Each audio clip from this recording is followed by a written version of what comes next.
Kembali di Breaking News Kompas TV, Saudara. Visual yang Anda saksikan ini di sekitar gedung DPR. Situasi pada malam hari ini sudah kondusif setelah kepolisian melakukan penyisiran dan melakukan pembubaran paksa terhadap massa aksi demonstrasi. Saudara, DPR telah membatalkan pengesahan revisi Undang-Undang Pilkada dan untuk pendaftaran Pilkada serentak 2024 akan merujuk pada putusan Mahkamah Konstitusi. Apa konsekuensi selanjutnya dari putusan ini? Kita akan berbincang langsung dengan Wakil Ketua Badan Legislasi DPR dari fraksi P3 Ahmad Baidowi. Selamat malam, Pak Awi. Selamat malam. Pak Awi, Anda selaku pimpinan yang melakukan rapat pada hari Rabu terkait dengan revisi Undang-Undang Pilkada dan hingga akhirnya akan dilakukan pengesahan namun dibatalkan oleh DPR. Dan hal ini sangat memicu demonstrasi di berbagai tempat, Pak Awi. Pak Awi, bagaimana respon Anda terkait dengan hal ini? Ya, pertama kami menyampaikan permohonan maaf kepada masyarakat Indonesia terkait dengan rapat-rapat di Badan Legislasi yang kemudian itu memicu gejolak. Tidak ada niat kami untuk buat gejolak seperti ini. Yang dilakukan oleh DPR dalam hal ini Badan Legislasi mendapatkan penugasan membahas Undang-Undang RUU Pilkada, revisi Undang-Undang Pilkada, karena revisi Undang-Undang Pilkada ini sudah diusulkan sejak 11 November, sejak bulan November 2023 sudah menjadi usul inisiatif DPR dan ketika mau dibahas, surplusnya sudah turun, terkendala dalam pelaksanaan pemilu. Kemudian ketika kemarin ada momentum putusan, baik MA maupun Mahkamah Konstitusi, dan ada niatan untuk melanjutkan pembahasan, ya sekalian dilanjutkan. Dan itulah yang kemudian terjadi di Badan Legislasi, dan perlu kami sampaikan bahwa kepemimpinan di DPR termasuk di Balik itu kolektif kolegial, bukan sendirian Ahmad Baidowi, tetapi melibatkan seluruh fraksi yang ada di DPR. Namun Pak Awi, persetujuan yang revisi Undang-Undang Pilkada ini dilakukan sangat cepat.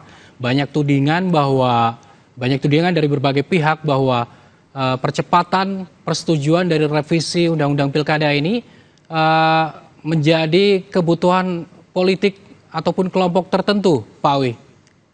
Tidak berpikir ke arah sana ya, karena kami hanya memikir urgensi terkait dengan tenggat waktu yang ada. Karena proses normalnya sebuah undang-undang itu setelah pembahasan, pengesahan, baru kemudian diundangkan, baru undang-undang itu bisa teraplikasi. Nah, sementara waktu yang ada itu tersedia makin sempit.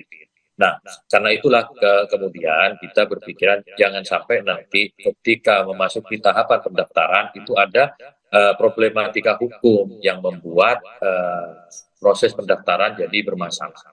Nah, dasar itulah kemudian pimpinan DPR itu menugaskan Badan Legislasi untuk melakukan pembahasan, dan tahapan-tahapan pembahasan undang-undang yang kami lakukan itu sudah sesuai dengan Undang-Undang 12 tentang Undang-Undang 12 2011 tentang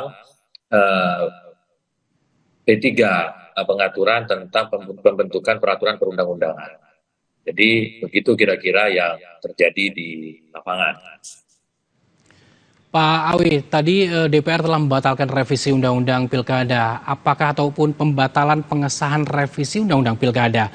Apakah karena unjuk rasa besar-besaran yang terjadi hari ini, dan apa langkah balik selanjutnya terkait dengan putusan ini?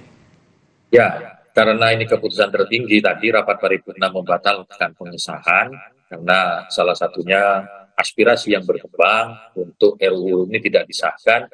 Kemudian mayoritas fraksi juga tidak melanjutkan, terbukti dari anggotanya tidak hadir ke paripurna sehingga menyebabkan undang-undang ini batal untuk disahkan. Saya kira ini menjadi jawaban atas polemik yang ada. Terus kemudian apa yang akan dilakukan Badan Legislasi? Ya, kita tidak melakukan apapun. Tugas Badan Legislasi sudah selesai, tinggal melaporkan ke paripurna. Terus kemudian paripurnanya batal digelar, maka undang-undang batal disahkan. Undang-undang Pilkada tidak jadi atau batal disahkan. Dalam prinsip hukum, ketika undang-undang baru tidak terbit, maka ketentuan lama, yakni undang-undang yang lama, dan putusan-putusan terkait dengan pilkada, yakni putusan Mahkamah Konstitusi, itu yang menjadi sandaran dalam pendaftaran calon kepala daerah yang akan datang. Pak Awi, ini pada hari ini batal disahkan, dalam artian batal keseluruhan revisi undang-undang ini yang akan dilakukan nanti adalah menggunakan putusan Mahkamah Konstitusi, atau nantinya setelah pendaftaran ini masih bisa kembali diajukan di rapat paripurna, Pak Awi? Kalau lihat dari sekuen waktu, hampir tidak mungkin adanya pengesahan undang-undang karena rapat paripurna terdekat itu bisa diagendakan hari Selasa. Sementara hari Selasa itu sudah masa pendaftaran calon kepala daerah. Atas nama kepastian hukum dan stabilitas politik, kami memastikan bahwa revisi ini tidak berlanjut alias batal. Dengan demikian, KPU sudah bisa menjalankan tugas-tugasnya menindaklanjuti putusan MK dengan revisi PKPU untuk mengakomodir terkait dengan pasangan calon yang diusulkan oleh partai politik. Artinya sudah tidak dapat dilakukan lagi pengesahan revisi Undang-Undang Pilkada ini, Pak Awi.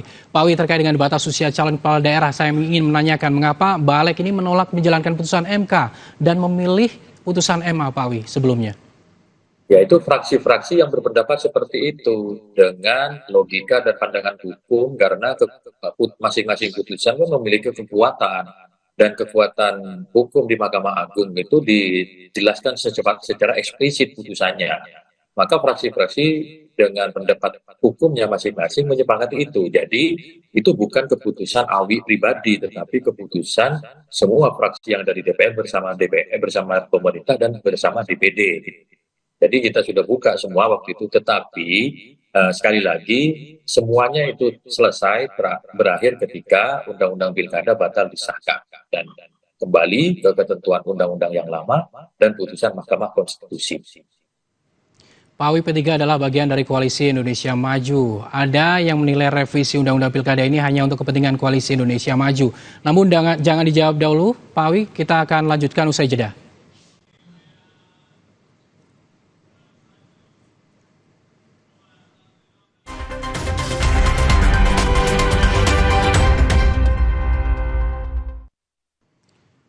Kembali di Breaking News Kompas TV, Saudara, kami masih bersama dengan Wakil Ketua Badan Legislasi DPR fraksi P3, ada Ahmad Baidowi. Selamat malam, Pak Ahmad. Pak Ahmad, tadi yang sebelum jeda, yang saya tanyakan adalah P3 adalah bagian dari Koalisi Indonesia Maju atau di Kimples ini ya Pak ya.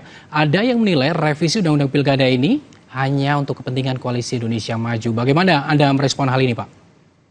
Saya kira tergantung sudut pandang ya. Ketika revisi itu disahkan, misalkan jadi, sekali lagi ini misalkan, itu di anggota Kimples itu juga di beberapa tempat menjadi korban. Contoh, di Kabupaten Sumeneb itu kan calon tunggal diinisiasi oleh PDI Perjuangan.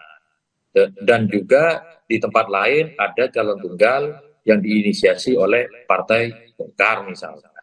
Di Jember itu diinisiasi oleh Partai Gerindra. Banyak hal-hal yang seperti itu. Terus kemudian yang menjadi sorotan adalah Jakarta. Sementara yang mengalami ini semuanya seluruh Indonesia, tidak hanya di Jakarta. Namun sekali lagi hal itu tidak berlaku ketika DPR membatalkan mengesahkan RUU ini. Namun ada dugaan revisi Undang-Undang Pilkada ini menjegal salah satu parpol hingga di Jakarta terutama tidak bisa melakukan atau mengusung calon sendiri, Pak Awi.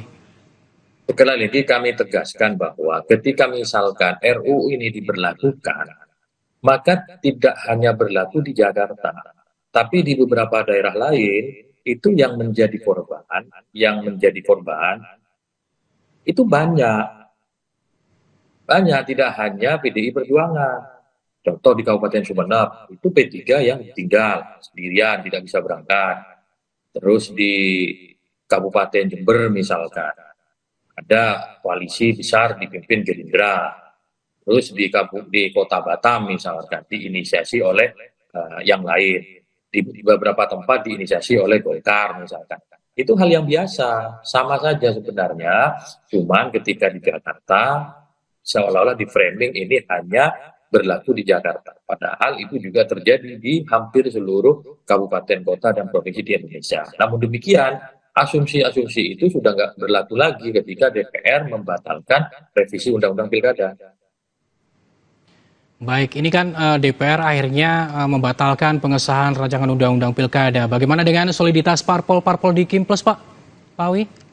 Ya soliditas tetap karena pilkada itu tidak ansih Kimples semuanya dari pusat sampai daerah. Di beberapa daerah itu ada varian-varian yang berbeda.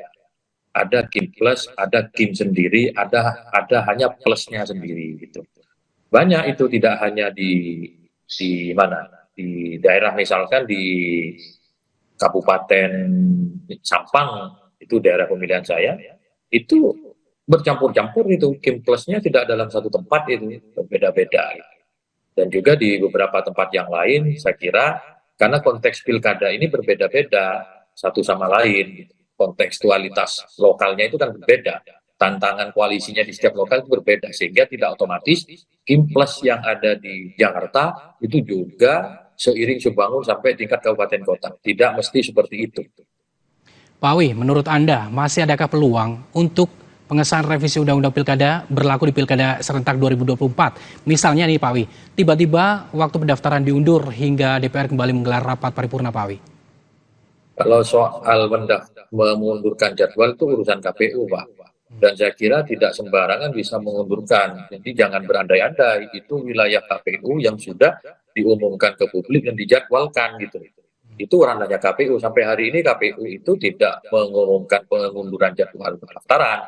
Jadi jangan mengandai-andaikan hal-hal yang tidak semestinya. Bahkan di luar ini, kan KPU sudah tegas menyatakan bahwa pendaftaran dilakukan pada 27 sampai 29 Agustus. Ketika nanti ada calon tunggal, ada perpanjangan.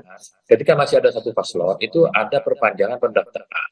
Nah, hal itulah yang kemudian kita hormati apa yang sudah disusun oleh KPU.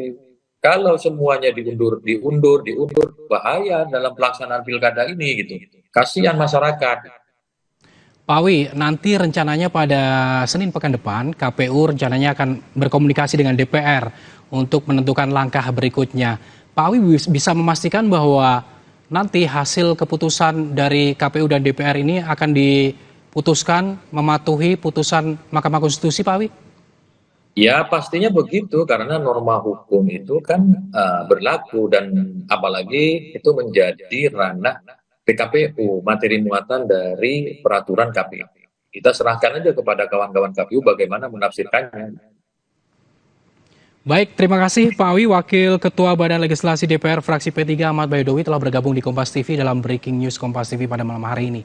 Terima kasih Pak Awi. Terima kasih. Saudara, usai jeda kami akan kembali dengan sejumlah informasi lainnya terkait dengan revisi Undang-Undang Pilkada serentak 2024.